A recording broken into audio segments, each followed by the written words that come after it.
My world was vibrant, even without sight, navigated by the familiar tap of my cane.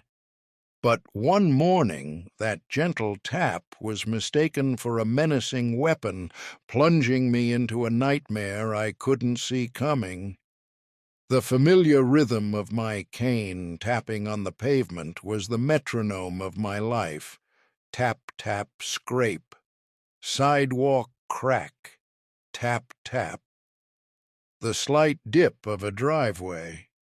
It was a language only my hands and ears could understand, a sonar that painted a picture of the world in my mind. That Tuesday morning was no different. The sun was warm on my face, the smell of roasted coffee beans from the daily grind was getting stronger, and I was just a man named David on his way to get his usual large, dark roast. I'm blind, not broken. My world is full, just experienced differently.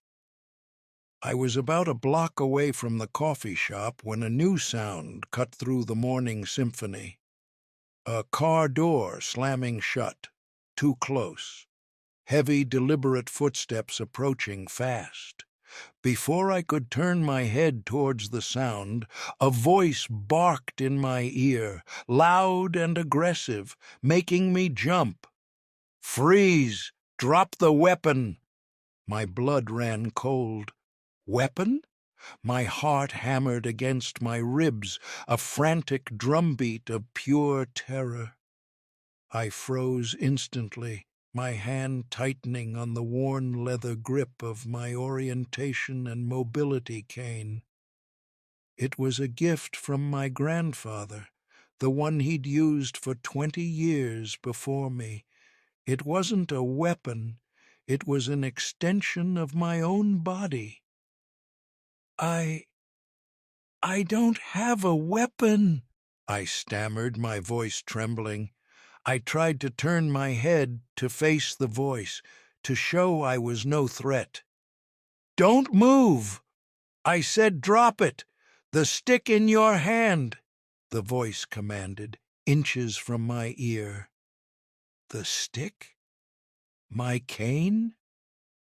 A wave of disbelief washed over the fear. It was so absurd, so utterly insane, that for a split second I thought it had to be a prank. "Sir, this is my cane," I explained, trying to keep my voice steady and non-threatening. "I've had the talk a dozen times from my father. Keep your hands visible, speak clearly and calmly, announce your movements. Do not give them a reason.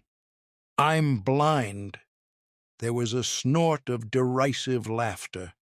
"A blind man, huh? Convenient. I'm not stupid. I saw you casing the jewelry store down the block, tapping the windows with that thing. Now, for the last time, drop the weapon on the ground and put your hands on your head." My world tilted. Casing a jewelry store? Tapping the windows? I was navigating.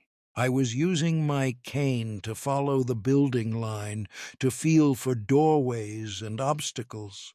The light taps were how I saw the storefronts I passed. He had twisted my reality, my very method of survival, into a criminal act. The smell of coffee was gone, replaced by the scent of pavement dust and a sharp metallic tang of fear in the back of my throat. More car doors slammed. The crunch of gravel under multiple pairs of boots surrounded me. The air crackled with the squawk of police radios. How many of them were there? "My name is David," I said, my voice barely a whisper. "I live 2 blocks from here. I'm just getting coffee. My ID is in my back right pocket." This is a mistake. The only mistake here is you not following my orders." The first officer, the one whose voice was laced with gravel and suspicion, snarled. "You think you're clever, using a disability as a cover?" I couldn't breathe. I was a black man surrounded by cops who had already decided I was a criminal, and the one tool that connected me to the world, the one thing that gave me a sliver of independence, was being labeled a weapon. To them, my cane wasn't a guide. It was a bludgeon. My disability wasn't a reality. It was a clever ruse. Dropping my cane meant losing my connection to the ground beneath my feet. It meant being truly blind, adrift in a sea of hostile sounds, completely at their mercy. The thought of it was paralyzing. It was like being asked to gouge out my own eyes. My hand, slick with sweat, felt fused to the grip. I could feel the worn grain of the wood, the nicks and scratches from years of faithful service. Then I heard a sound that made every muscle in my body lock up. A sharp, distinct click. The sound of a thumb releasing the safety strap on a holster. It was a promise of violence. "You have 3 seconds," the officer growled, his voice low and final. 3 seconds to drop that stick, or I'm gonna make you drop it. 1. My mind screamed. He was going to shoot me. He was going to shoot a blind man for holding a cane. 2, 3. The word was less a number and more a final judgment. In that split second, every self-preservation instinct screamed at me to comply. My fingers, stiff with terror, uncurled. The cane, my compass, my sixth sense, fell from my grasp. The sound it made hitting the concrete, a light, hollow clatter, was the loudest thing I'd ever heard. It was the sound of my world collapsing, of my connection to everything being severed. I was untethered, floating in a hostile void of sound and menace. My hands, slick and trembling, started their slow journey towards my head. "Okay," I managed to choke out. "It's on the ground. It's on the ground." I never finished the sentence. A brutal force slammed into my side, a full-body tackle that drove the air from my lungs in a painful rush. My head snapped back, and the world became a kaleidoscope of pain as my cheek and temple scraped against the abrasive concrete. Grit and dust filled my mouth, mixing with the sudden coppery taste of blood. A knee, heavy and unforgiving, dug into the vertebrae of my spine, pinning me to the earth like an insect in a display case. "Stop resisting!" the officer roared, his voice a distorted blast right next to my ear. "I'm not resisting," I gasped, my face pressed into the ground. "I'm blind. I can't." My words were cut off as he wrenched my arms behind my back. A sharp, tearing sensation shot through my right shoulder, a pain so intense it made me see stars against the blackness of my vision. The cold, precise click, click, click of handcuffs ratcheting tight around my wrists felt like a final seal on my fate. He was breaking me, piece by piece. I was no longer David. I was a suspect, a threat, a thing to be subdued. He hauled me to my feet by the cuff chain, the agony in my shoulder white hot. I stumbled, disoriented, my feet shuffling blindly. Without my cane, I couldn't tell where the curb ended or the street began. I was completely helpless, a puppet on a string of pain, being shoved towards the heat I felt radiating from a car. They were putting me in a cruiser. This nightmare was solidifying, becoming real and inescapable. The humiliation was a cold stone in my gut. People were hearing this, the morning commuters, the people in line at the daily grind. They were all witnesses to my degradation, and then one of them spoke up. "Are you serious right now? He's blind. He told you he was blind. I'm recording this." The voice was female, sharp and furious, cutting through the guttural sounds of my arrest. The officers pushing me into the car froze. The entire soundscape of the scene shifted, the focus swiveling from me to this new voice. A wave of something I hadn't felt since this started, a fragile, desperate flicker of hope ignited in my chest. "Ma'am, this is an official police investigation. You need to back away," a second officer said, his tone strained. But my assailant, the man whose knee had been in my back, had no time for diplomacy. I heard his heavy boots crunch on the pavement as he moved away from me, towards her. His voice dropped to a low, menacing growl. "You think your little phone makes you tough?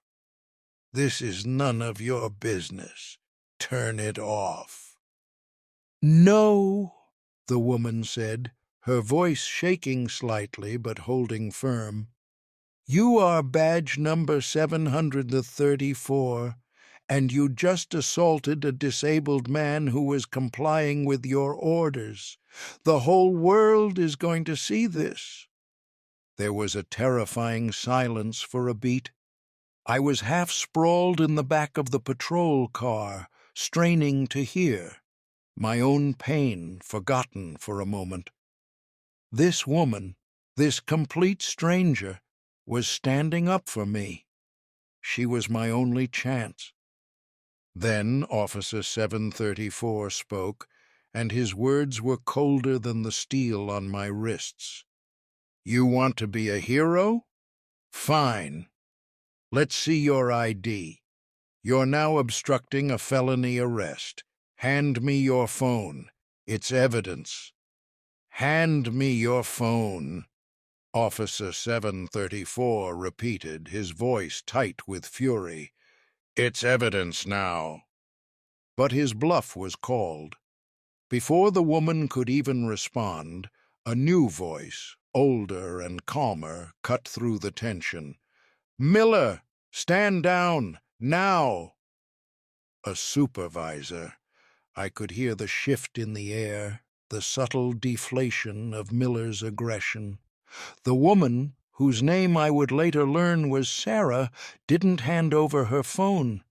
She stood her ground, and in doing so, she saved my life. The video she uploaded before they could even process me at the station went viral in under an hour. My brutal, senseless arrest wasn't just an anecdote.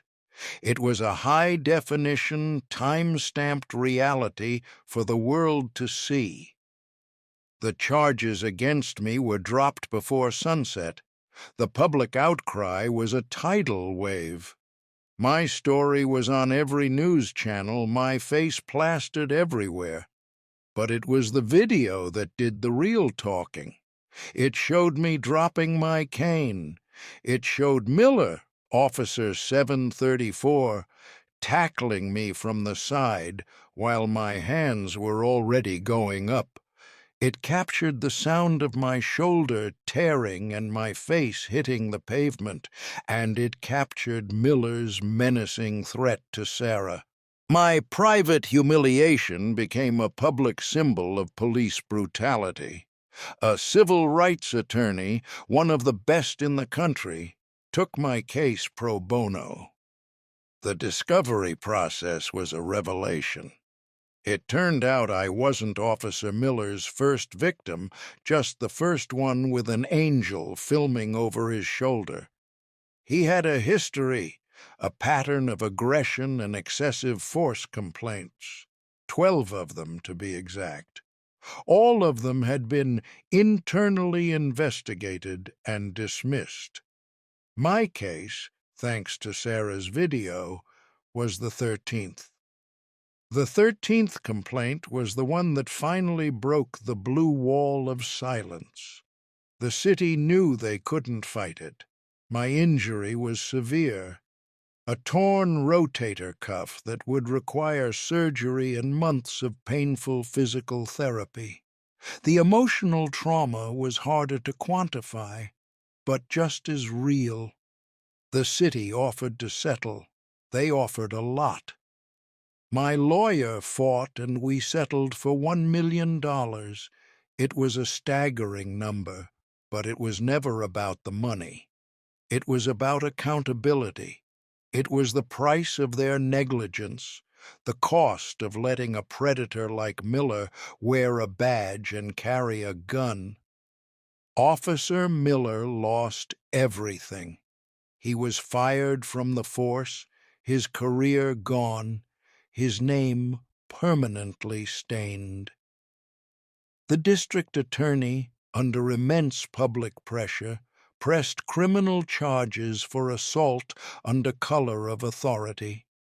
His pension, his reputation, his freedom, all gone because he couldn't see a blind man's cane for what it was. He saw a weapon because he was looking for a fight. He saw a black man and assumed he was a criminal.